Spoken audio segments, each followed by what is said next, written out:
Hello guys, welcome back to my channel. Guys, কেমন আছো? I hope তোমরা সবাই ভালো আছো এবং সুস্থ আছো। তো দেখো, এখানে আমার পুরো ঘরের সামনেই টবগুলা ফুল ফুটেছে, অনেক ফুল ফুটেছিল। তখন কিন্তু আমার ভিডিও করা হয়নি, ফুলগুলো ঝরে যেতে তখন আমি ভিডিও করছি। তো যাই হোক, বেলাও অনেকটা হয়ে গেছে, রান্না বান্না তো করতে হবে। কিছুই ভালো লাগছে না রান্না করতে, যেমন মনে হচ্ছে একদম ইচ্ছেই করছে না, এমনই লাগছিল। তো কিছু করার নেই, রান্না তো করতে হবে। তো আগের দিন রাতের একটু মাংস রয়েছে, তারপরে দেখা যাক কী সবজি টবজি রান্না করি, তোমাদের সঙ্গে পুরোটাই শেয়ার করব। তোমরা পুরো ভিডিওটা দেখতে থাকো। তো এই যে ফুলটা দেখাচ্ছি না, এই ফুলটা এই ছোট্ট গাছে এতটা পরিমাণ ফুল হয়েছিল, তখন যদি আমি একটু ভিডিও করতাম তাহলে তোমরা বুঝতে পারতে। প্রচুর ভিডিও, মানে পুরো গাছটাই ভরে গেছিলো ফুলে।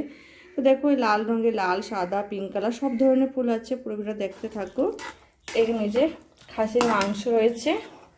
আমার না খাসির মাংসের চর্বিগুলো খেতে বেশি ভালো লাগে, কিন্তু যত চর্বি খাবে পেটে টুটুক টুটুক করে চর্বি বেড়ে যাবে। তো যাই হোক, আর এখানে দেখো কিছুটা সবজির তরকারি করেছি, আর তো পাঁপড় আচার তো রয়েছে। আমি এখানে দুধ গরম করতে বসিয়ে দিলাম। তো বেলাও হয়ে গেছে, এবার চলে যাচ্ছি ভাত খাবো, খুব খিদাও পেয়েছে জানো। তো চলো ভাত খেয়ে তারপর তোমাদের সঙ্গে আসছি কথা বলতে। এখানে একজন ঘরে না কলা গাছের একটা পাতা কেটে ফেলে দিয়েছিল, তো সেখান থেকে আমি একটা পাতা কেটে নিয়ে চলে এলাম। কারণ আমি আমার মনে খেয়ে নিবো একটু, মানে মাঝখান দিয়ে কেটে দিয়েছি, ব্যাস হয়ে যাবে। আমার না কলা পাতাতে খেতে আমার না সত্যি বলতে ভীষণ ভালো লাগে।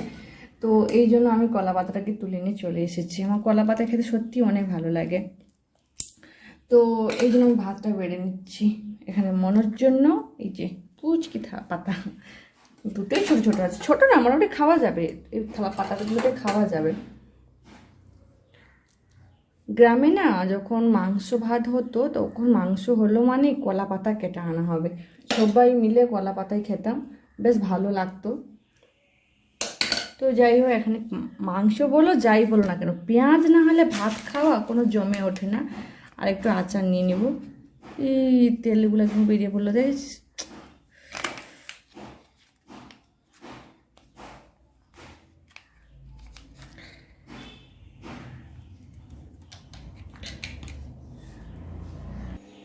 আমার মনে হয় একদমই এই আচারগুলো খাই না, বলবে এই আচার খেলে লাল বমি হবে।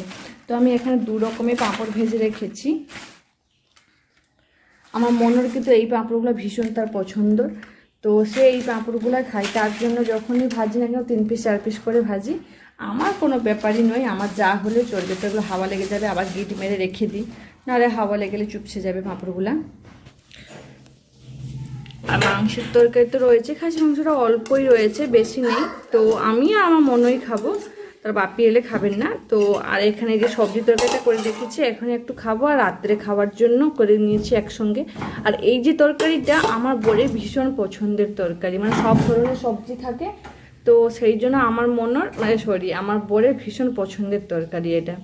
তো যাই হোক, মানে 5 ফোড়ন, শুকনো ঝাল, পেঁয়াজ দিয়ে করছি, কোনো মশলাপাতি নেই, সাদা পুরো তরকারিটা সিম্পল হবে। তো চলো খেয়ে নিই, তারপরে আসছি। পেঁয়াজ নিবি বাবা? পেঁয়াজ নিবি?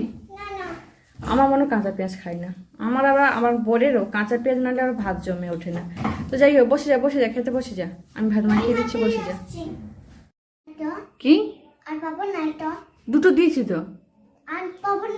আচ্ছা আচ্ছা, তুমি খাও। আছে মনে আমাদের বললো আমি মাংস দিয়ে খাবো না, সবজি তরকারি দিয়ে খাবো, তো তাই জন্য তাকে আমি সবজি তরকারিটা মাখিয়ে দিচ্ছি, আর এখানে বাটিতেও কম করে তাকে দিয়ে দিচ্ছি। আর আমি আমার মাংস ভাত দিয়ে খাবো। কিন্তু এখানকার খাসিগুলো যত টেস্ট লাগে না, তবুও আসলে কি বলো দেখিনি, এখানে খাওয়ার সুযোগ আছে কিন্তু খেতে পারি না, কারণ টেস্ট লাগে না সেইভাবে। আর বাড়িতে কি হয় বলো দেখিনি, খেতে মন চাই, ভালো টেস্ট হয়, কিন্তু খেতে পারি না। এই হচ্ছে আমাদের অবস্থা। তো যাই হোক, এখন একটু মন ভোলার মতন মাঝে সাঝে একটু এনে খাওয়া মতনই হয়, সেইভাবে যে খাওয়া হয় তাও নয়। তো আমার বিশেষ করে খাসির এই চর্বিগুলো বেশি ভালো লাগে, কিন্তু চর্বিগুলো ভালো লাগে। দুপুরে খাওয়া দাওয়া শেষ করে চলে এসেছি ডিম সিদ্ধ করতে। এটা হচ্ছে দেশি মুরগির ডিম। দেশি মুরগি ওই যে দিদিভাইয়ের কাছে গিয়েছিলাম, ওই দিদিভাইটি দিয়েছিলেন। ওই তখনকার ভিডিও আমি এখন এডিটিং করছি, মানে ভাবো আমার অবস্থাটা কেমন। আমার কাছে ভিডিও প্রচুর হয়ে যায়। আজকে আমি গ্যালারিতে কিছু ডিলিট করতে গিয়ে সব ভিডিওগুলো আমার চোখে পড়ে, তখন আমি এডিটিং করছি। মানে এটা আমার কালী পুজোর আগের ভিডিও, মানে বুঝতে পারছো কী অবস্থা আমার। তো যাই হোক, এইবারে আমার ছেলে দেখছি দেশি মুরগির ডিম খেতে, তার কোনো সমস্যা হয়, নাহলে প্রচুর অ্যালার্জি, মানে দেশি মুরগির ডিম খেলেও মানেই মানে প্রচুর অ্যালার্জি, তার শরীর গা ভর্তি মানে চেকা চেকা লাল লাল হয়ে যাবে। তো যাই হোক এবারে যে ডিম খেয়েছে কোনো সমস্যা হয়নি, তো নুন দিয়ে আমি ডিমটাকে সিদ্ধ করতে বসিয়ে দিলাম। আমরা বিকালে ডিম সিদ্ধ দিয়ে দিব, তার কিছুক্ষণ পরে আবার দুধ হরলিক্স তাকে দিয়ে দিব।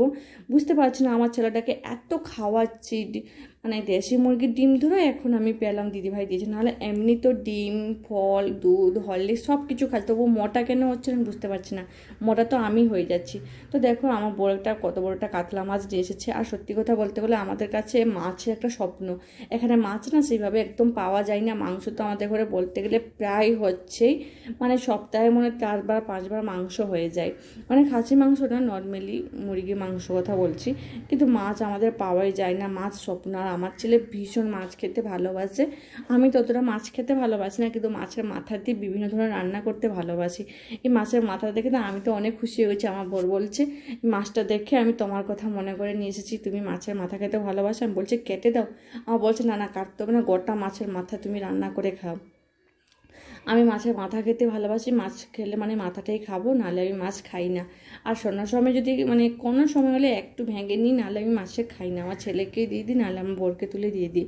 মাছ আমার এত ভালো লাগে না, আমি খেতে চাই না। যদি হয় দেশি মাছ হলে একটু খাই, নোনা মাছ তো একদমই খেতে পছন্দ করি না। তো যাই হোক প্রথমে আমি মাছের মাথাটাই ভেজে নিচ্ছি।